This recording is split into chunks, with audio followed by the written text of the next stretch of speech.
Bonjour Renaud, bonjour à toutes et à tous, ça va très bien, merci. Super. Et avec vous aujourd'hui, deux titres pour cette intégrale de la revue de presse. On démarre tout de suite avec la rentrée solennelle de la fonction publique pour l'année 2023 qui a eu lieu hier. La rentrée solennelle, effectivement, de la fonction publique a eu lieu ce lundi 16 janvier 2023 à l'École nationale d'administration. Cette rencontre a été le lieu de présenter le bilan de l'année 2022 et de présenter également les nouvelles priorités pour l'année 2023. Oui. C'est à justice d'ailleurs que le journal gouvernemental Fraternité Matin barre à sa une. Fonction publique, gouvernance, formation continue, réforme, promotion de l'excellence, les grandes orientations pour 2023. Satisfait-il, on peut le dire, pour la ministre Annou Leto.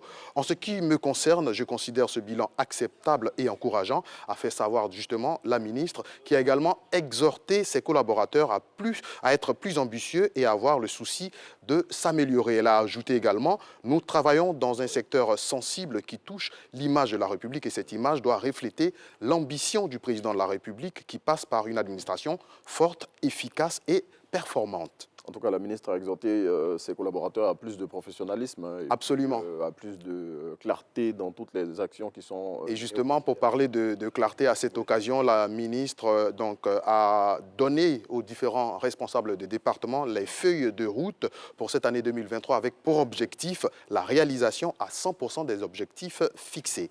Oui, objectif fixé par le chef de l'État. Absolument. Voilà. Oui. Et il faut également noter que les réformes justement au sein du ministère de la fonction publique ont démarré depuis 2013 avec l'informatisation des outils de gestion des ressources humaines, lesquels outils ont permis justement de juguler l'absentéisme au travail et également la lenteur administrative. Au titre toujours des réformes, il faut noter le nouveau statut général de la fonction publique, oui, la révision du décret portant création et organisation de l'Observatoire du service public et enfin la réforme de l'ordre du mérite et du conseil de discipline. Bon, tout un vaste programme que la ministre a déployé pour lequel elle a invité justement ses collaborateurs à s'inscrire dans la droite ligne de toutes les recommandations qui ont été faites par le chef de l'État pour atteindre tous les objectifs fixés. Alors au titre toujours de la fonction publique, il faut noter qu'il y a quelques jours, la ministre a rencontré donc les responsables du parti PPACI oui, et à l'issue donc de cette rencontre, les fonctionnaires rentrés d'exil ou sur le point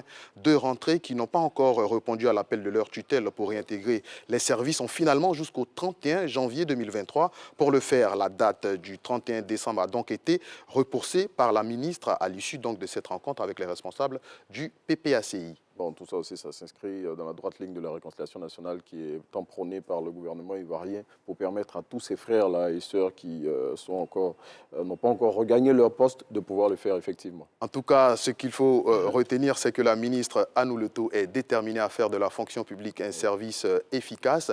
De son passage donc à la salubrité urbaine et à l'assainissement, elle est sortie avec le nom de Maman Bulldozer. Oui, sûrement. et au niveau donc de la fonction publique, elle fait bouger les lignes et oui, c'est le moins qu'on puisse dire. En tout cas, plein succès à la ministre de la fonction publique et à tous les membres du gouvernement. Hein, il faut souligner que les Ivoiriens attendent beaucoup justement de l'administration publique et je crois que la ministre est donc sur le chemin de réaliser le vœu de tous les Ivoiriens. Bon, l'administration publique est la vitrine hein, de voilà, tout le gouvernement ivoirien à travers tous ces démembrements qui permettent de mener à bien tous les programmes qui sont impulsés par le gouvernement avec à sa tête le Premier ministre et au-dessus le président de la République, Alassane Ouattara. Autre sujet dont on va parler, Didier Assoumo, avec vous, eh bien, c'est un sujet politique relatif à l'ex-ministre Jean-Louis Billon qui affiche ses intentions hein, pour la présidentielle de 2025. Mettre les pieds dans le plat, c'est ce qu'a fait Jean-Louis Billon, vice-président du PDCI RDA et ancien ministre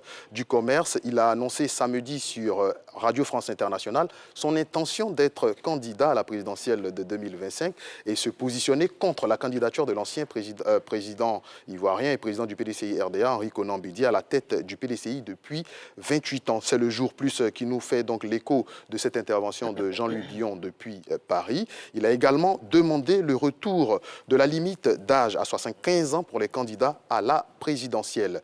le monde politique ne connaît pas donc de retraite et c'est dommage à regretter. Le futur candidat à la présidentielle, on peut le dire, Jean-Louis Billon. Et donc la position de Jean-Louis Billon résonne en porte-à-faux justement ou en contradiction avec la décision du bureau politique du PDCI-RDA qui a récemment désigné Henri Konan Bédié comme candidat unique donc, pour prendre la tête du parti. Et certains observateurs justement y voient donc une future désignation d'Henri Konan Bédié comme le candidat à la présidentielle pour le PDCI-RDA. Bon, je dis le ministre Jean-Louis Billon qui met le pied dans le plat. Hein.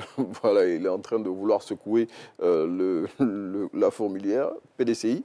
Hein, et puis, voilà, il affiche clairement ses intentions. Alors, le moins qu'on puisse dire, c'est que donc, cette déclaration de Jean-Louis Billon participe donc, au débat au sein donc, de son PDCI, parti politique du PDCI-RDA et nous estimons que c'est de bonne guerre et jusqu'à ce que donc, le parti harmonise ou, donc, ses différentes visions au sein du parti pour que le PDCI justement ait un candidat désigné pour la présidentielle de 2025. Bon, en tout cas, Jean-Louis Billon a dit au cours de cet entretien qu'il ferait tout hein, pour être désigné par son parti pour le représenter à la présidentielle de 2025. Bon, comme le disent les Anglais, wait and see.